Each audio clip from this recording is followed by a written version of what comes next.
गुरुर् ब्रह्मा गुरुर्विष्णु गुरुर्देवो महेश्वरा गुरुर साक्षात परम ब्रह्म तस्मै श्री गुरुवे नमः। नमस्कार दोस्तों, इकोनॉमिक्स में आप सभी का स्वागत है। तो जैसा कि आप सभी जानते हैं, आज है गुरु पूर्णिमा और ये हर वर्ष आषाढ़ माह की पूर्णिमा पे मनाई जाती है। तो बच्चों, जानते हैं कि गुरु पूर्णिमा मनाई क्यों जाती है। गुरु पूर्णिमा मनाने से लेकर अनेकों कहानियां हमारे सामने है, अनेकों बातें हमारे सामने है, लेकिन सबसे मुख्य जो बात है वो ये है कि आज ही के दिन हमारे आदि योगी भगवान शिव ने सप्त ऋषियों को योग का ज्ञान दिया था।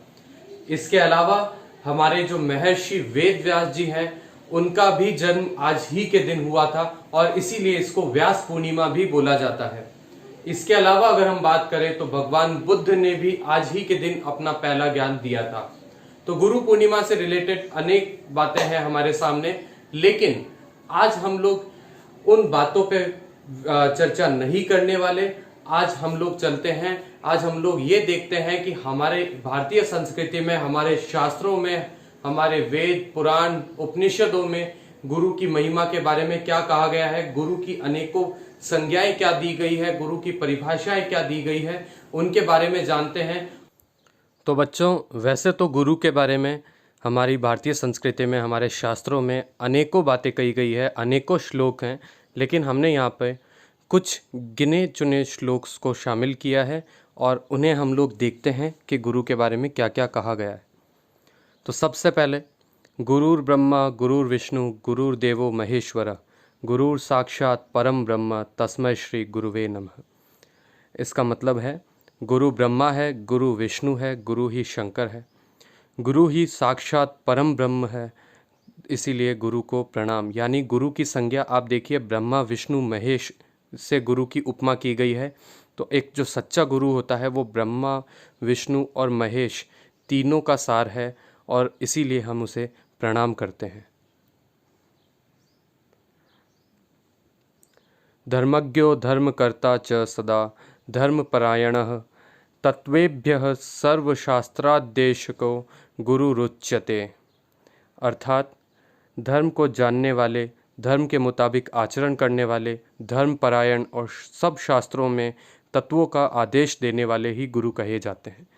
तो अक्सर जो भी हमारी भारतीय संस्कृति है उसको अक्सर धर्मों से जोड़ा जाता है। यहाँ पे जो धर्म है उसका मतलब वो नहीं है जिसे हम समझ रहे हैं, अपना रिलीजन नहीं। धर्म का मतलब होता है सही और गलत की पहचान होना। तो जो आदमी, जो भी इंसान, जो भी है धर्म को जानता है, सही गलत की पहचान है, जिसे धर्म के मुताबिक आचरण करता है, तो और सभी शास्त्रों के तत्वों का आदेश देता है, यानी सभी शास्त्रों में जो लिखा गया है उसका जो मूल है, उसका जो एकदम तत्व है वो आप तक पहुंचाता है, उसी को सच्चा गुरु हमारे शास्त्रों में कहा गया है। दुग्धेन धेनुः कुसुमेन वल्ली शीलेन भार्या कमलेन तोयम गुरुम विना भाति न च एव शिष्यः शमेन विद्या नगरी जनेन। अर्थात जैसे दूध बगैर गाय, फूल बगैर लता, शील बगैर भार्या, कमल बगैर जल, शम बगैर विद्या, लोक बगैर नगर शोभा नहीं देते, वैसे ही गुरु बिना शिष्य शोभा नहीं देता। विद्वत्वं दक्षताशीलं संगकान्तिरनुशीलनं शिक्षकस्य गुणाः सप्त सचेतस्त्वं प्रसन्नता। इसका अर्थ है विद्वत्व, दक्षता, शील, संक्रांति, अनुशीलन, सचेतत्व और प्रसन्नता, ये शिक्षक के 7 गुण हैं।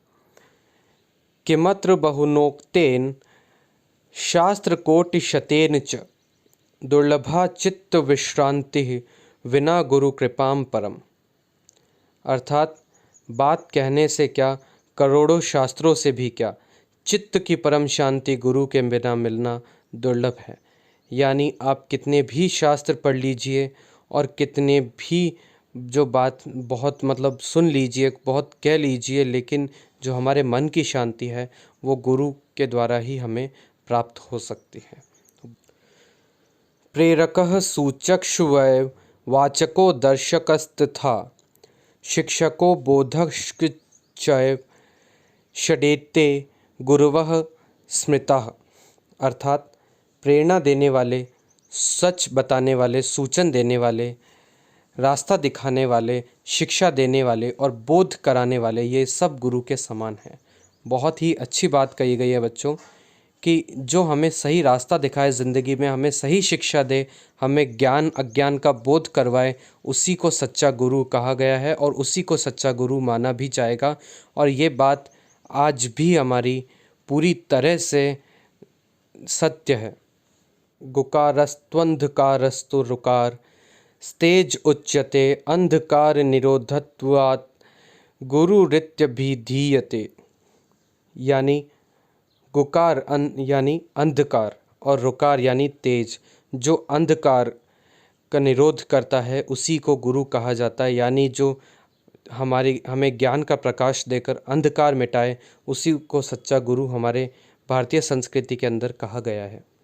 निवर्तयत्यन्य जन्म प्रमादतः स्वयं च निष्पाप पथे प्रवर्तते गुणातितत्वं हितमिच्छुरंगिनां शिवार्थिनां यह स गुरु निर्गद्यते। अर्थात जो दूसरों को प्रमाद करने से रोकते हैं, स्वयं निष्पाप रास्ते से चलते हैं, हित और कल्याण की कामना रखते हैं, तत्व बोध कराते हैं, उन्हें गुरु कहते हैं। यानी जो हमें निष्पाप कर्म करने की शिक्षा दे, हमें कल्याण करने के लिए हमें आगे बढ़ाए और हमें तत्व बोध कराए, उसी को हम सच्चा गुरु मानेंगे। तो बच्चों, ये हमारे कुछ श्लोक गुरु के बारे में कहे गए हैं। वैसे अनेकों बातें कही गई है, पर हमने कुछ ही श्लोक चुने हैं। अब मैं बात करता हूँ कि गुरु की महिमा जो है वो अनेक युगों में रही है। हम सतयुग की बात करें या त्रेता युग की बात करें या द्वापर की बात करें या कलयुग की बात करें, कई महान गुरु हुए हैं। जैसे हम ऋषि वेदव्यास की बात करें या ऋषि वशिष्ठ की बात करें, महर्षि विश्वामित्र की बात करें, या हमारे अगर कलयुग की बात करें तो चाणक्य यानी कौटिल्य जैसे भी महान गुरु रहे हैं, और जिन्होंने अपने समय विश्व कल्याण, जन कल्याण के लिए कई कार्य किए। तो हम यही चाहते हैं बच्चों कि हम कुछ अच्छी बातें सीखें और अपने गुरु का सदैव सम्मान करें। मैं अपने YouTube चैनल के माध्यम से अपने सभी गुरुओं को प्रणाम करता हूँ। धन्यवाद। अगर वीडियो अच्छा लगा हो तो लाइक कीजिए, चैनल को सब्सक्राइब कीजिए और बेल आइकन को भी प्रेस कर दीजिए।